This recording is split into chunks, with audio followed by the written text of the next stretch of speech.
Why are models like subscriptions, marketplaces, SaaS, for example, are so popular with new startups today? When we started initially investing in companies, we actually invested in a subscription model company in men's grooming, Right. right? So within 2 years, we had a 2.5x exit. So subscription models on the FMCG sector may not necessarily work. I mean, how many of us actually know that you actually have a subscription model on Amazon? So it's basically, who are you at the end of the day?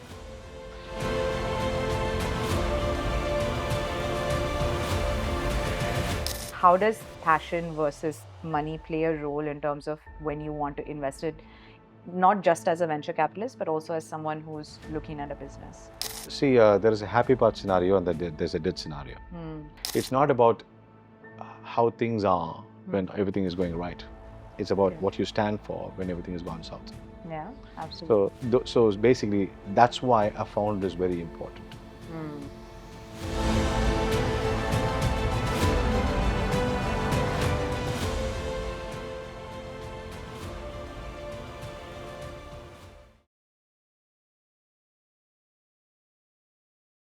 Hello and welcome back to the Green Generation podcast. I am Shruti Seetharaman, your host for today, and I am joined by Mr. Prem Barthasarathy today, who is a seasoned leader in the global technology investment space, also known for his expertise in cross-border innovation.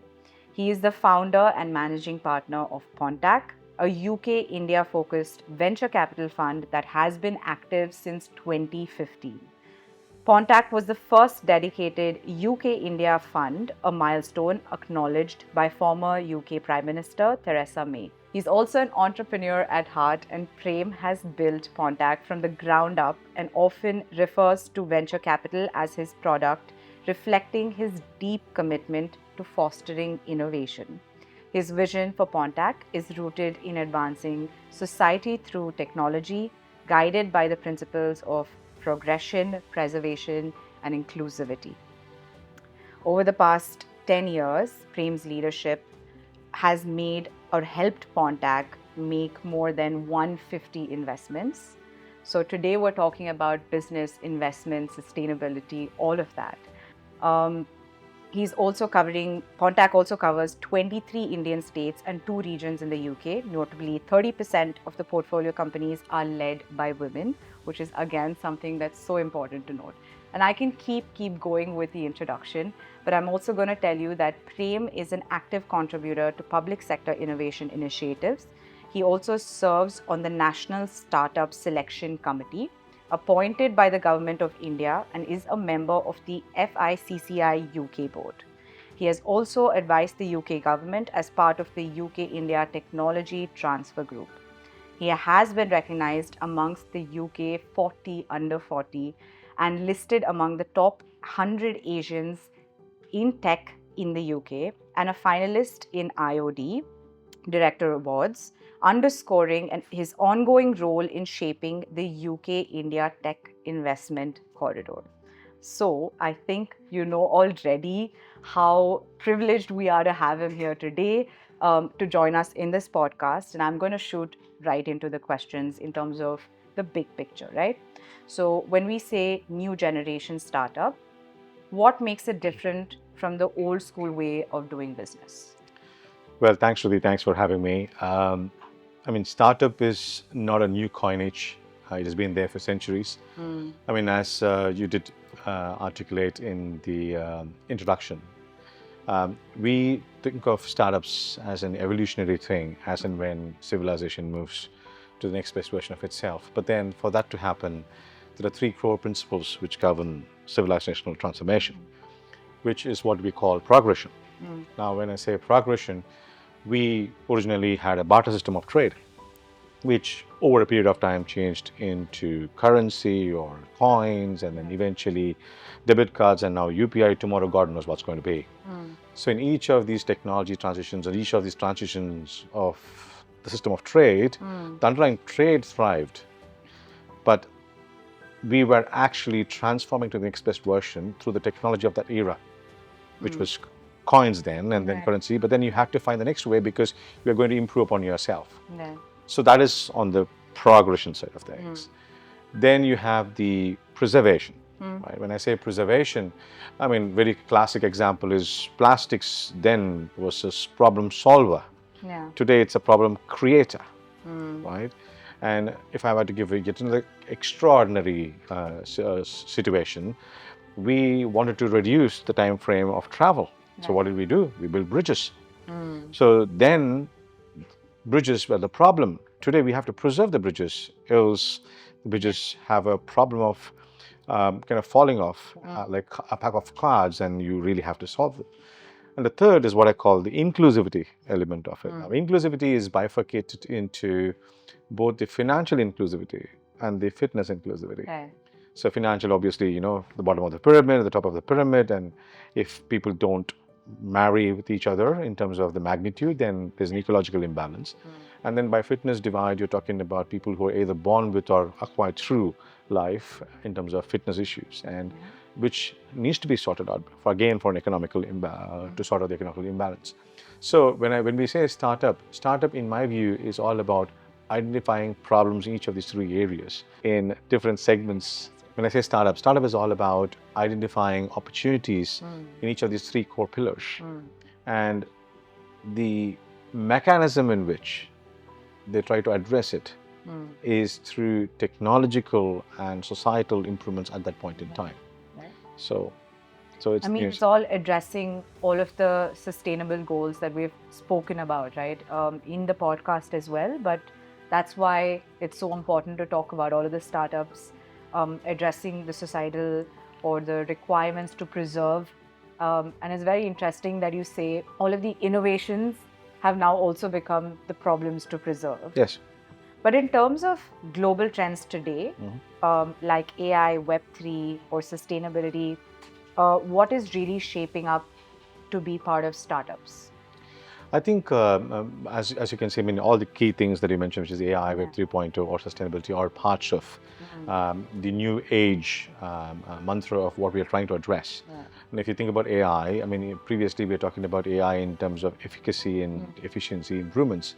But then that comes with, when you have something autonomous, how do you control autonomy? I mean, who sets the governance of it? But then as you further advance into AGI, which is the artificial generative intelligence, it's much more scarier than what it is today, right? So if I go back to the three principles of what I said, progression is AI because you're improving the efficiency, but then you have preservation because if more AI, a sizable amount of people are going to be left with no jobs, or less number of jobs, or less number of working hours, which yields to a preservation in terms of mental well-being. So that's an opportunity.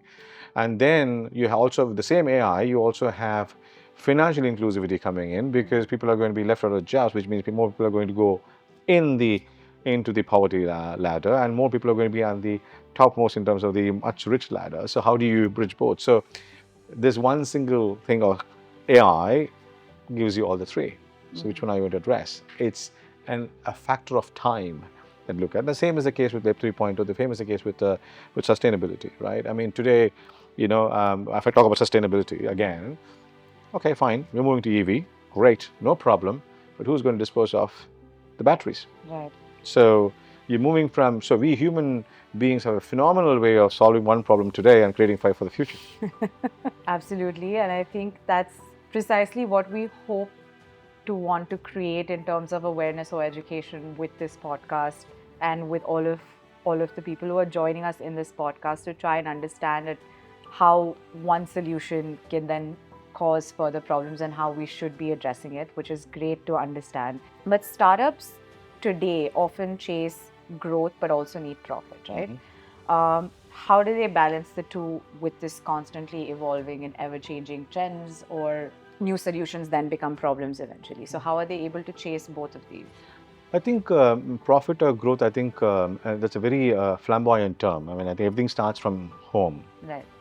When mom buys groceries at the beginning of the month, she doesn't kind of cook everything. Just because when we were kids, we asked for everything, right? She preserves it. So the preservation of today is profit of tomorrow. Right. Right. But at the same time, she's actually kind of building that view of preserving, or just saving, which actually becomes growth. Right. Okay, so it starts from home, but it's nothing new. right? So I think the reason why the whole element of profit versus growth came about was in terms when there was a huge influx of funding coming in. It's like you have a huge influx of let's say, for example, I have a farm and I all of a sudden, instead of having 100 tons, I had a production of 1,000 tons. What do I do? Right? I probably would have to, I can't consume all of that 100 tons myself. So I have to kind of invite my friends and family over to have a feast. Great, fair enough. But what happens? Then that becomes a continuous element of, okay, fine. Oh, by the way, Prem called us last Diwali. He's going to call us this year as well. But then, you know what? Next year, I'm still having only 100 tons. So expectation mismatch. Same is the case. We had a huge influx of funding. And that funding led to a lot of frothiness in the market, because I have to consume that extra kgs of rice, which is extra kgs of cash, or extra volume of cash. So I had to find avenues to deploy. And when I have to find the avenues to deploy, I don't, because then what happens? I have to create in a very innovative mechanism to beef up the price point, and then eventually that led to a lot of downward trend. So it happens in private markets, it happens in public markets. So the only sustainable view is growth, because even if you talk about the public markets, a lot of FC 500 companies have lost over a period of time because they focused more on profits than on growth. Sustainable growth is very important. Customer satisfaction is very important. So one fuels the other. No, I really like the statement that you made in terms of the preservation today is the profit for tomorrow. And I think that's such an important concept, if I could call it, to try and remember with all of the actions, all of the startups, all of the innovations, all of the investments that we're working towards today, to try and understand why it's so important to hold on to it, to protect it for the profit for tomorrow. So I think that's a great little tip almost that you're sort of giving our viewers. But I also want to ask, why are models like subscriptions, marketplaces, SaaS, for example, are so popular with new startups today? I think, again, it's a transition element, right? I mean, so subscription models, put it that way, it depends upon where the subscription model is. Okay, so when we started initially investing in companies, we actually invested in a subscription model company in men's grooming. Right. So within 2 years, we had a 2.5x exit, right? But naivety strikes and I didn't take it. Eventually, the company went south because we human beings have a very impulsive behavior to get attracted to the next best thing without knowing the after effects of what it is, right? So, so subscription models on the FMCG sector may not necessarily work. I mean, how many of us actually know that you actually have a subscription model on Amazon? Right? I mean, I do subscribe to some of my household items, and I often forget about it. I end up actually putting it back onto the basket. So subscription model is more from convenience and more impulsive than actually in terms of whether you really, it's more a want than a need, put it that way, right? So that's subscription. But at the same time, if you actually go into the business side of things, if I'm a CFO and if I have to plan my cash flow, then I would rather go for a subscription-based or OPEX-based model than a CAPEX-intensive model, right? So it's basically, who are you at the end of the day? Prem, as a home bay, may not choose subscription, but Prem as a CFO, for his company, probably would. Very interesting. So are investors looking beyond just revenue and growth when they decide where to put their money, or is it that's what they're looking? Revenue and growth come next, right? The most important thing is the founder or the founders and what they stand for, and what is the motivation behind why they have started, what they have started, what's driving them, what's the fire in the belly. That's the most important thing. I can go and give enormous amount of examples as to why we back founders. Revenue and growth, because once you have the people with the right attitude, with the right motive, I mean, it's only shaping them up together. Right. I recently came across an article, or rather an Instagram video, which I think I mentioned in my previous podcast, where one of the leading Indian founders somewhere mentioned when you work with startups or you invest in a company, and I don't think I agree, but I want to know your view, is that you should invest or be a part of a company where people are not as passionate, where they do think about money. But as you just answered, the question is, investors are also looking beyond just profit and revenue. But what's your opinion in terms of how does passion versus money play a role in terms of when you want to invest it, not just as a venture capitalist, but also as someone who's looking at a business? See, there is a happy part scenario and there's a dead scenario, right? Passion making money is the happy part scenario. Passion, when there is complete near death, that can only be driven through passion, right? So that's only, that can only be driven through the right individual. Right. So it's not about how things are when everything is going right. It's about what you stand for when everything has gone south. Yeah, absolutely. So basically, that's why a founder is very important, right? There have been many instances in our own portfolio companies where the founders actually openly admitted that the group of founders have fallen apart, right? So it was literally about 3-4 weeks ago, one of the founders called me panic-stricken saying, you know what, we are a team of 3 or 4 people, and we need your intervention because I'm doing things a certain way, he's doing things a certain way, and I think there's some big degree of mismatch. So for them to come out openly and then admit that, you know, things are not going right and hence they need to fix it to put the business forward, that's the kind of founders you will back. And the reason why is because just like, let's say, for example, you and I found a startup or found a company, there are 3 entities in that, which is you, which is me, and the most important thing is the company. Right. Because the company lives beyond you and me. The company is to be treated, or the startup is to be treated as yet another living entity. Absolutely. Okay, the only thing it can breathe in and breathe out is basically cash in and cash out, and customer in, customer out, right? Yeah. So that's most important.